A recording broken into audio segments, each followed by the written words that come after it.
Welcome to this video series about improvising by Sietze de Vries. You can support this video series by donating the amount of your choice to Sietze de Vries' Patreon account, which can be found by searching Sietze de Vries Patreon or by finding the link in the description below the video. Enjoy the video.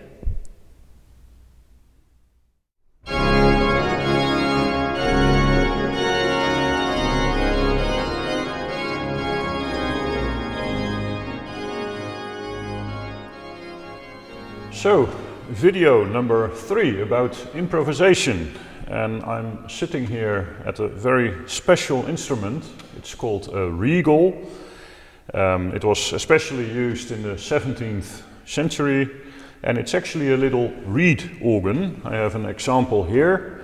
You can see that it has a little brass tongue, and that starts vibrating when air flows through it. And it's amplified by this little resonator, which is made out of tin and lead, and the sound comes out here. So when I suck actually these little holes, you can tell that the tongue vibrates. So it's a very special sound, a nasal renaissance sound. The instrument also has a short octave, meaning that you don't have the normal compass, but the keyboard starts it looks like it starts at an E, but this is actually a C, and then we have D, and E, and then F, G, A, and so on. So like the normal modern keyboards. Well, you will hear the sound in a minute, quite spectacular, and I have to pump the 2 bellows as well to have a sound. Well, and let's start with a nice hymn tune, which was very famous in earlier days, Allein Gott in der Höhe sei one of the hymns that Bach used a lot in his choral preludes. And let's just hear how it sounds on this instrument, and I will play it in the manner that we talked about in the first 2 videos. So when you have tried all the things in those 2 videos, you should be able to harmonize it like this.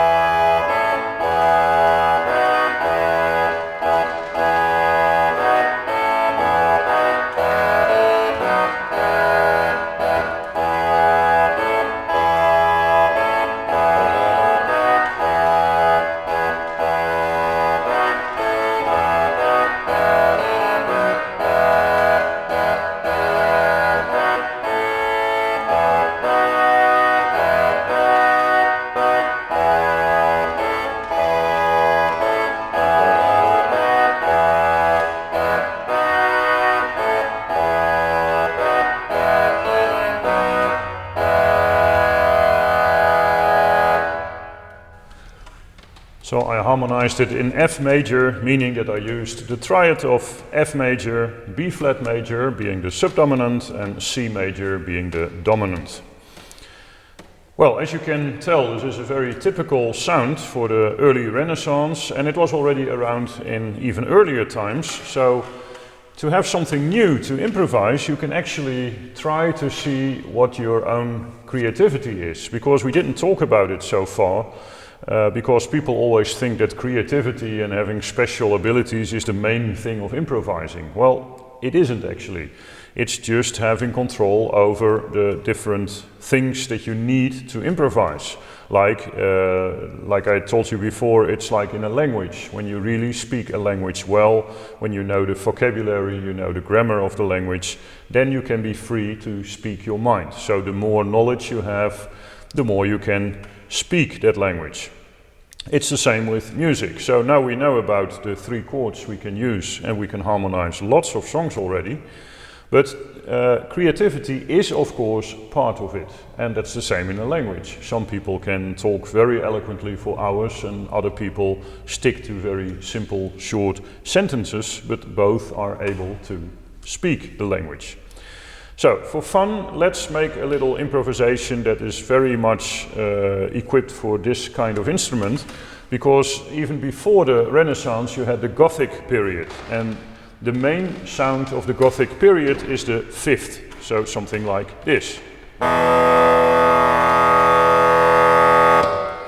And you can just leave that there. That's like a bourdon sound that just goes on. And now the right hand is completely free to do something around the melody. And how do you do it? Well, you just fill in gaps between notes, you make some ornaments, and this is the part where creativity kicks in. And it's actually a nice way of seeing what you can do. So you can come up with something like this.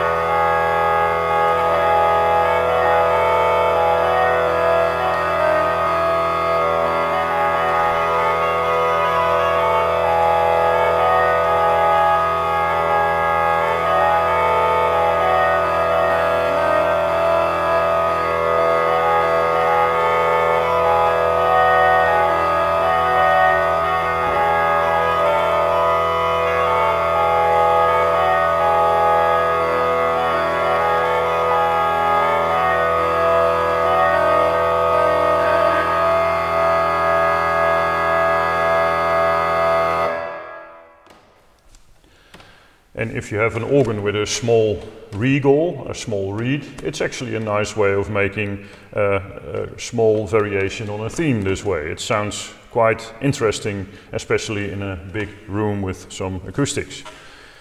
Well, let's go back on track with our triads. Since we use only 3 triads, it sounds kind of dull, of course, what we do. And that's no problem. I mean, you want to develop things gradually, so we have time and we will use different triads later.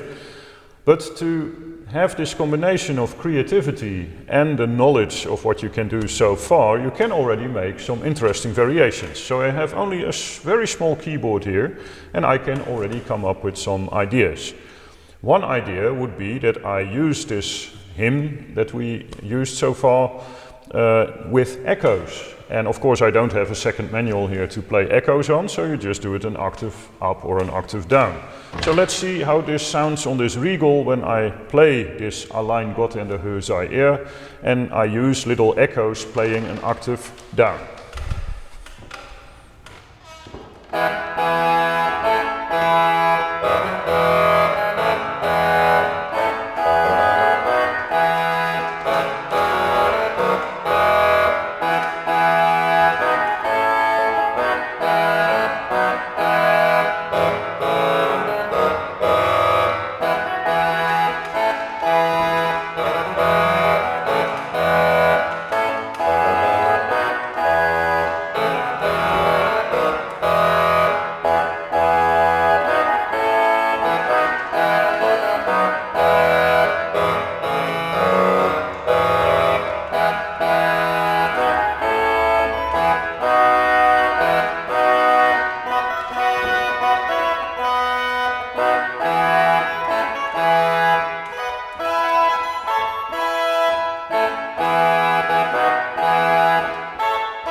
So that's one possibility, and of course with 2 or 3 manuals you can make echoes in different ways.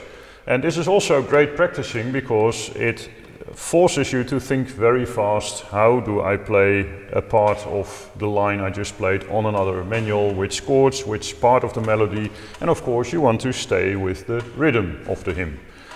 We can actually change the rhythm of that hymn, like in the Baroque period. Almost every hymn was changed into a 4/4 meter, meaning that the first line of the hymn would be like this.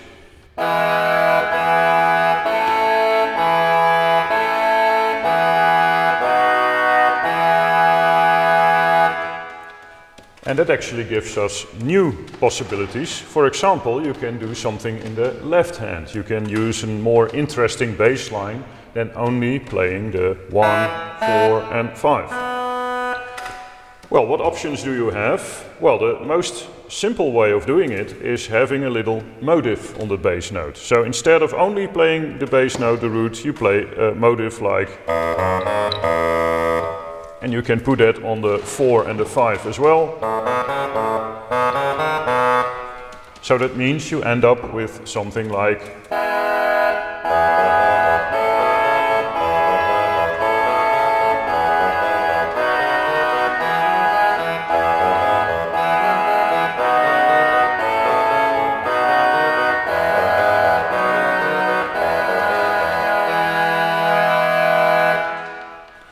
that's one option, and you can explore that in different hymn tunes, different keys. The second thing is, of course, broken triads. As long as you play notes from the right triad, it will fit. And sometimes you will discover that you can just fill in the gap between two notes. So let's say you have 5-1 at the end, which is a normal cadence at the end of the line, like.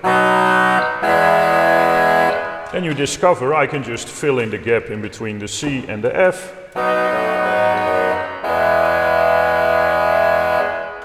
And when in doubt, you can always use an octave jump to make things more interesting. So it keeps moving, but it's basically the same note. So let's see what happens if you combine those ideas.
So you see, even on one manual, no second manual, no pedal, no different stops, you can already make interesting variations on a little tune.